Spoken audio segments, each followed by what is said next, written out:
While the world fixated on Harry Potter, the chosen one, Neville Longbottom, who could have been the prophesied one, quietly grew up, fought, and triumphed without anyone's praise. 1. Who is Neville? A joke? A defective copy?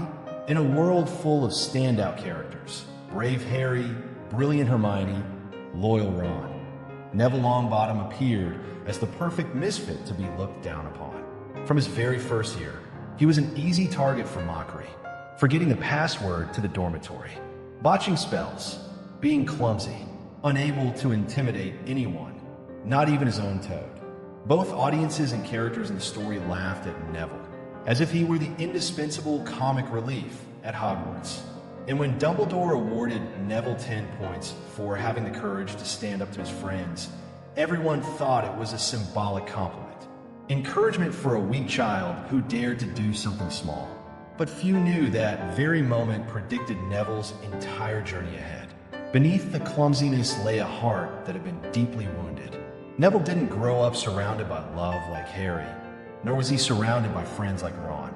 He lived in a house of expectations, where his grandmother constantly reminded him that his parents were once heroes, and he had to become as strong as them, even though he had never heard his father's voice in a normal state. Neville's parents, Frank and Alice Longbottom, were fighters in Dumbledore's army, tortured to insanity by Bellatrix Lestrange using the Cruciatus Curse. They were alive, but didn't recognize their own son. And little Neville, each time he visited his parents in a hospital, could only smile through tears, hiding his shame and pain. Even more cruel when we realize that Neville almost became the chosen one. The prophecy once said that the one with the power to vanquish the Dark Lord will be born at the end of July, and Neville fit the description perfectly. Voldemort chose Harry instead of Neville, not because Harry was better, but because Voldemort thought Harry was the greater threat. Neville was eliminated from Destiny not for lack of talent, but because Voldemort underestimated him. And that was the defining turning point. Without the title of the Chosen One, Neville had no guidance, no halo, no destiny to cling to. He only had perseverance and pain. And from here, a clumsy boy whom no one expected anything from would gradually become the hero the entire world needed. Someone not chosen by destiny, but who chose himself in every moment. 2. Another Harry without the spotlight. The question is, if Voldemort had chosen Neville instead of Harry, would the world have been different? The frightening answer is probably not much, because Neville Longbottom could also have been the chosen one. The only thing that prevented him from becoming the central character was that Voldemort didn't believe he was worthy of that attention. Neville wasn't inferior to Harry in terms of destiny. He only lost in the enemy's gaze. Look closely again. Both Neville and Harry were born at the end of July. Both had parents hunted by Voldemort. Both grew up in loneliness and bearing the burden of the past. The only difference, Harry grew up under the stairs, but had Dumbledore's protection, had Ron and Hermione by his side, had the title the boy who lived that earned him respect. While Neville grew up in a house full of heavy expectations, with no close friends, no teachers showing special favor, and no one believing he could do anything great, Neville had to fight to be recognized, while Harry was recognized before he could fight. This difference is precisely Neville's bittersweet tragedy. He was a hero without a stage, without an introduction, without applause, and because of this, every step of Neville's growth was like climbing a mountain with no one cheering. He practiced in secret, struggled to learn spells, conquered his own fears by himself, forced himself up every time he was knocked down. While Harry had Dumbledore's protection, Neville had a wand, a vague faith, and a no one taught him. Neville didn't need prophecy, didn't need glory. He just needed to not give up. And just like millions of people in real life, not chosen, not outstanding, not born with talent, but still refusing to accept defeat, Neville became the true role model, a Harry without the stage lights, but still drawing his own path. 3. The silent rise, the real leader of the students. While the world saw Harry as the leader, as the only light that could stand against Voldemort, at Hogwarts, when Harry disappeared, who stood up to keep the flame of hope alive. Not the chosen one, but the forgotten one, Neville Longbottom. When Harry, Ron, and Hermione fled to search for Horcruxes, Hogwarts fell into the hands of tyrants, the Carrows, and Voldemort's minions. Everything collapsed. Magic was no longer something to explore, but became a tool for torture. Students were beaten, captured, brainwashed, and in that darkness, a student who was once bullied, once the class joke, became the underground leader. Neville didn't run away. He stayed, organizing a resistance movement right in the heart of enemy territory, reviving Dumbledore's army, now no longer a group of students learning spells, but a secret force against evil, protecting vulnerable children, hiding them in the room of requirement, opposing the Carrows, those willing to use Crucio on students, and enduring beatings, torture, being beaten until his face was disfigured, but never surrendering. Without prophecy, without mentors, Neville still became the guide. This was no longer a foolish, fearful, or easily bullied student. Neville now was a symbol of enduring strength, not from power, but from courage that never surrendered. And then, at the most crucial moment, when everything seemed to collapse, when Voldemort thought he had won, it was Neville who beheaded Nagini, destroying Voldemort's last soul fragment, paving the way for true victory. Not through prophecy, not through advanced magic, but through will that no one noticed and loyalty that never wavered.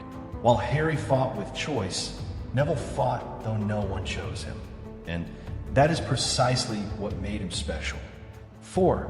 Neville, representative of the quiet hero.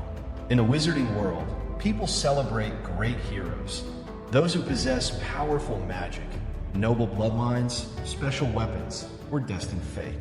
Neville had none of these. He wasn't a chosen one, wasn't good at magic initially, had no deathly hallows, had no special wand or great lineage. Even his grandmother considered him a disappointment. And precisely because of this, Neville represents the type of person the world underestimates, but who becomes the silent backbone of every battle. Neville didn't have the appearance of a warrior. He didn't walk into a room and make everyone fall silent. He didn't have the cold gaze of Snape or Dumbledore's presence. The only thing Neville had was the stubborn belief that he would not give up, despite being beaten, tortured, doubted, looked down upon. He stood up again and again.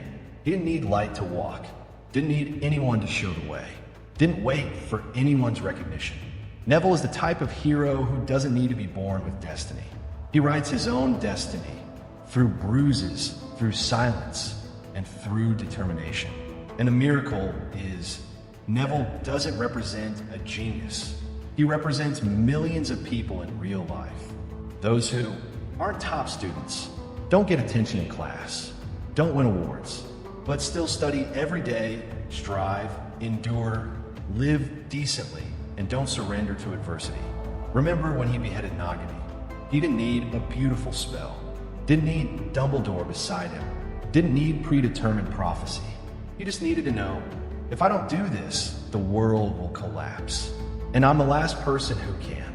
Neville is living proof that you don't need to be the best, just the most persistent. 5.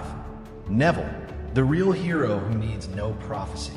If there were a prophecy worthy of Neville Longbottom, it wouldn't be a command. Not destiny, but choice. Neville didn't need to be chosen to become a hero. He chose to become a hero. When everyone expected Harry, followed him, celebrated him, Neville still quietly walked his own path. No one wrote books about Neville. No front page of the Daily Prophet for him. No one erected statues or sang songs about him at victory celebrations. But in the most critical moments, the leader of the Order of the Phoenix at Hogwarts wasn't Harry. It was Neville. The one who killed Nagini, concluding the journey to destroy Voldemort, wasn't Harry. It was Neville. Neville never fought to be recognized. He fought because others couldn't. He stood up because if no one else would stand up, he would be the first. Neville is the lesson that to change the world, you don't need to be chosen. You just need to choose not to surrender. And that's why, in the hearts of those who have quietly fought with fear, who have fallen and stood up by themselves, who have been mocked for not being good enough. Neville Longbottom isn't just a character. He is a living symbol of resilience. No glory, no magic, no honors, only will, courage, and the choice not to give up. And that's also why we should stop looking at Neville with pity and should learn from him how to be strong, not because we have strength, but because we're determined to become strong. Have you ever underestimated someone like Neville or seen yourself in him? If you've ever felt not good enough, not outstanding, not chosen, then remember, Neville Longbottom was once a laughingstock until he saved the entire world. Speech Balloon, let me know your thoughts in the comments. And if you'd like, next time we'll analyze who's next. Luna Lovegood, the dreamer who understood everything, Fred and George, the jesters who cried in the darkness, or Draco Malfoy, the victim forced to become the villain? Leave a comment. And don't forget to subscribe to Fictional Depths so we can continue decoding characters who seem familiar but turn out to be very unfamiliar.